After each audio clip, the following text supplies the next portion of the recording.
सुलोचना को लगा कि जैसे उसके दाएं हाथ पर कुछ रेंगने लगा है। इसके पहले भी उसके बगल में बैठे दर्शक का पैर 2 बार उसके बाएं घुटने से छू गया था। उस समय तो वह इस ओर कोई ध्यान दिए बिना बड़े ध्यान से पर्दे पर फिल्म देखती रही। लेकिन अब उसे समझते देर नहीं लगी कि यह बार बार का छू जाना अचानक नहीं है। सीट पर बैठा दर्शक शायद सुलोचना की शह पाते ही जोश से भर उठा। उसने अंधेरे में सुलोचना की ओर देखा, फिर उसकी ओर झांकते हुए अपना बायां हाथ उठाकर उसके कंधे पर टिका दिया। सुलोचना एक अजीब सी सिहरन से भर उठी, जैसे उस पर नशा चढ़ने लगा हो। सुलोचना शादीशुदा थी। अमीर बाप की बेटी होने के बावजूद उसकी शादी के पहले की जिंदगी कीचड़ में खिले कमल की तरह साफ सुथरी थी। माँ बाप भाई बहन यहाँ तक कि उसकी भाभियां भी बड़े मॉडर्न ख्यालों की थीं और क्लब वगैरह में जाती थीं। लेकिन सुलोचना को यह सब कभी अच्छा नहीं लगा। सुलोचना घर से बहुत कम निकलती थी। पढ़ाई में ज्यादा दिलचस्पी होने की वजह से उसका स्कूल कॉलेज जाना एक मजबूरी थी।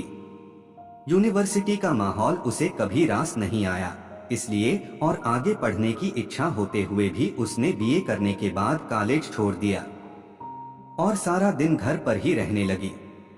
कुछ दिन बाद माँ बाप ने उसकी शादी कर दी थी।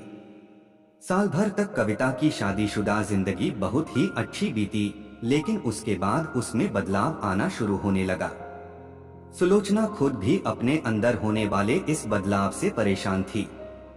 कहाँ तो वह स्कूल कॉलेज के दोस्तों सहेलियों से भी बहुत कम बोलती थी, कहाँ अब शादी के बाद अचानक उसकी कामना इतनी प्रबल हो उठी कि हर समय उसका सारा बदन टीसता रहता था। कुछ दिन तक तो सुलोचना काफी कोशिशों के बाद अपने पर काबू किए रही, लेकिन आखिरकार वह बेबस हो गई। तब उसने खुद ही आगे बढ़कर पड़ोस के एक नौजवान से जान पहचान बढ़ा ली। कविता ने सोचा था कि उसका पड़ोसी उसकी इच्छा समझ जाएगा, लेकिन वह इस मामले में एकदम अनाड़ी था। जब कविता की बर्दाश्त के बाहर होने लगा तो टूटकर उसने ही एक दिन पति की गैरमौजूदगी में पड़ोसी को घर बुलाकर अपनी देह परोस दी। उस दिन सुलोचना को एक अजीब सा सुख मिला था। इतना सुख जितना उसे सुहागरात में अपने पति से भी नहीं मिल पाया था।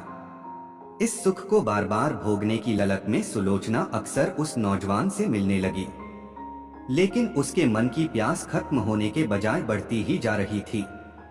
जल्दी ही वह किसी दूसरे मर्द की बाहों में बंधने के लिए बेचैन हो उठी।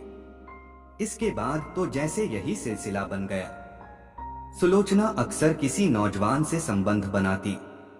कुछ दिन उसका संग साथ उसे बड़ा अच्छा लगता, लेकिन जल्दी ही उकता कर वह कोई नया साथी बनाने के लिए छटपटाने लगती।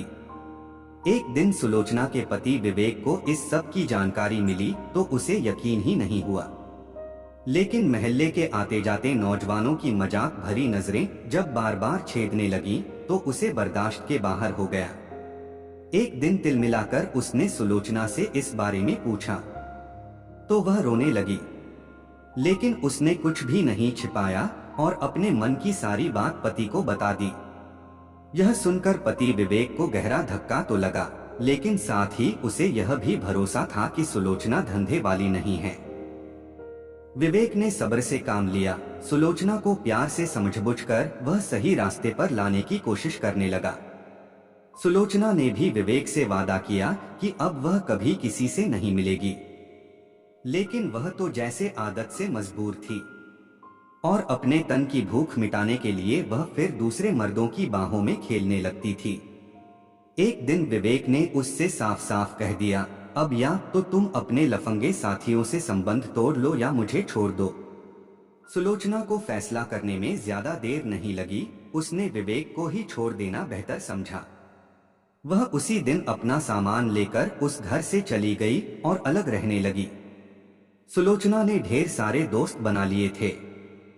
अब जब जिसके साथ मन होता वह अपनी जिस्मानी प्यास बुझ लेती थी। उस दिन सिनेमाघर में फिल्म देखते समय बगल वाली सीट पर बैठे दर्शक की हरकतों ने सुलोचना को बुरी तरह से जोश में ला दिया था। आखिरकार उससे रहा नहीं गया तो वह कसमसाने लगी। सुलोचना ने ढेर सारे दोस्त बना लिए थे अब जब जिसके साथ मन होता वह अपनी जिस्मानी प्यास बुझ लेती थी। उस दिन सिनेमाघर में फिल्म देखते समय बगल वाली सीट पर बैठे दर्शक की हरकतों ने सुलोचना को बुरी तरह से जोश में ला दिया था। आखिरकार उससे रहा नहीं गया तो वह कसमसाने लगी।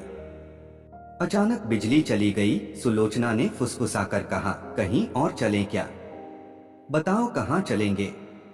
बगल की सीट पर बैठे दर्शक ने घुप अंधेरे का फायदा उठाया और झुककर अचानक सुलोचना के जलते होठों पर अपने होंठ रख दिए।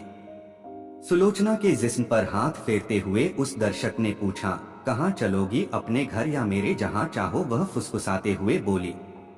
इस बीच दोनों की सांसों की धड़कनें तेज हो गई थीं। इसलिए फिल्म देखना उन्हें गवारा नहीं लगा। दोनों उस अंधेरे में ही एक दूसरे का हाथ थामे सिनेमाघर से बाहर निकल आए। उस समय सारे शहर की बिजली चली गई थी। सुलोचना एक रिक्शा करके अपने घर की ओर चल पड़ी और बगल में बैठा उसका अनजान साथी रास्ते भर अंधेरे में उसके जिस्म से छेड़छाड़ कर रहा था। घर पहुंचकर सुलोचना ने ताला खोलकर जैसे ही अंदर कदम रखा, वैसे ही बिजली आ गई। तो वह एकदम चौंक पड़ी, क्योंकि सिनेमाघर से आया शख्स कोई और नहीं बल्कि उसका अपना पति विवेक था। विवेक के साथ रहते समय हरदम किसी पराये मर्द की बाहों में बंधने के लिए तड़पती रहने वाली कविता को उस समय वह भी गैर मर्द जैसा ही लगा। वह उससे लिपटकर फुसफुसा उठी, तुम एकाएक शांत कैसे हो गए जी? तुम्हारे लिए तो मैंने फिल्म छोड़ दी। आओ, अब जो बाकी काम करना है उसे भी कर लो। सुलोचना की बात सुनकर विवेक को ऐसा लगा जैसे वह अपनी ही नजरों में गिर गया हो और अब उसे वहां से बाहर निकलने का कोई रास्ता नहीं दिखाई दे रहा था। दोस्तों, यह कहानी आप लोगों को कैसा लगा? कमेंट करके अपनी राय जरूर दें। वीडियो देखने के लिए दिल से धन्यवाद।